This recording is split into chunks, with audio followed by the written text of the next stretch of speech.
Hi hello welcome to Sunita Naik official channel.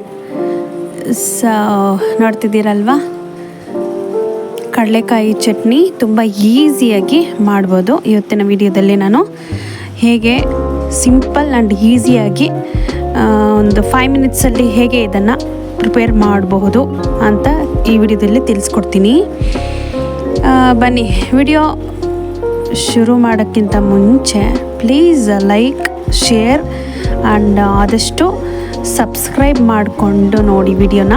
ಯಾರ್ಯಾರೆಲ್ಲ ನನ್ನ ವಿಡಿಯೋನ subscribe ಮಾಡಿಕೊಂಡೇ ನೋಡ್ತಿದ್ದೀರೋ ಪ್ಲೀಸ್ ಸಬ್ಸ್ಕ್ರೈಬ್ ಮಾಡ್ಕೊಳ್ಳಿ. ನೋಡಿ, ಒಂದು ಮಿಕ್ಸಿ ಜಾರ್ ತೊಗೊಂಡಿದ್ದೀನಿ. ಅದರಲ್ಲಿ ಬೆಳ್ಳುಳ್ಳಿ ಸ್ವಲ್ಪ ಆ್ಯಂಡ್ ಸ್ವಲ್ಪ ಹುಣಸೆ ಹಣ್ಣು ಆ್ಯಂಡ್ ಮೆಣಸಿನ್ಕಾಯಿ ಹುರ್ಕೊಂಡಿದ್ದೆ, ಅದನ್ನು ಹಾಕ್ಕೊಂಡಿದ್ದೀನಿ.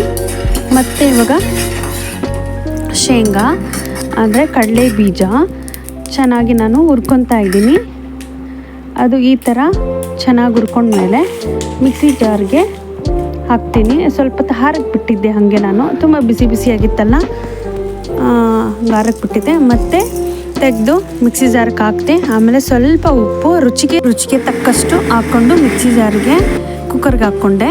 ಆಮೇಲೆ ನೋಡಿ, ಈಸಿಯಾಗಿ ನಾವು ಕನ್ಸಿಸ್ಟೆನ್ಸಿ ನೋಡಿಕೊಂಡು ನೀರು ಸ್ವಲ್ಪನೂ ಆ್ಯಡ್ ಮಾಡ್ಕೊಳ್ಬೋದು. ಸೊ ಮಿಕ್ಸಿಗೆ ಹಾಕಿದ್ಮೇಲೆ ನೋಡಿ, ಈ ಥರ ಬೌಲ್ಗೆ ಸರ್ವ್ ಮಾಡಿಕೊಂಡೆ. ಸೊ ಈಸಿಯಾಗಿ ಸಿಂಪಲ್ಲಾಗಿ ಇದನ್ನು ನಾವು ಮಾಡ್ಬೋದು ಚಟ್ನಿ. ಸೊ ರೆಡಿ ಆಯಿತು. ಇದು ಮುದ್ದೆಗಾಗಲಿ, ದೋಸೆಗಾಗಲಿ, ಚಪಾತಿಗಾಗಲಿ, ರೈಸ್ಗಾಗಲಿ ಎಲ್ಲದಕ್ಕೂ ತುಂಬ ಚೆನ್ನಾಗಿರುತ್ತೆ. ಸೊ ಈಸಿಯಾಗೂ ಒಂದು 5 ಮಿನಿಟ್ಸಲ್ಲಿದು ಮಾಡ್ಬೋದು. ಸೊ ಇದೇ ಥರ ನಿಮಗೆ ವೀಡಿಯೋಸ್ ಬರ್ತಾ ಇರುತ್ತೆ. ನೀವು ಯಾವ ಥರ ವೀಡಿಯೋ ಬೇಕು ಅಂದ್ರೂ ಕಾಮೆಂಟ್ ಮಾಡಿ, ನಾನು ಅದೇ ಥರ ಮಾಡ್ತೀನಿ. ಪ್ಲೀಸ್ ಸಬ್ಸ್ಕ್ರೈಬ್ ಮಾಡ್ಕೊಂಡು ನೋಡಿ. ಬಾಯ್ ಬಾಯ್, ಥ್ಯಾಂಕ್ ಯು.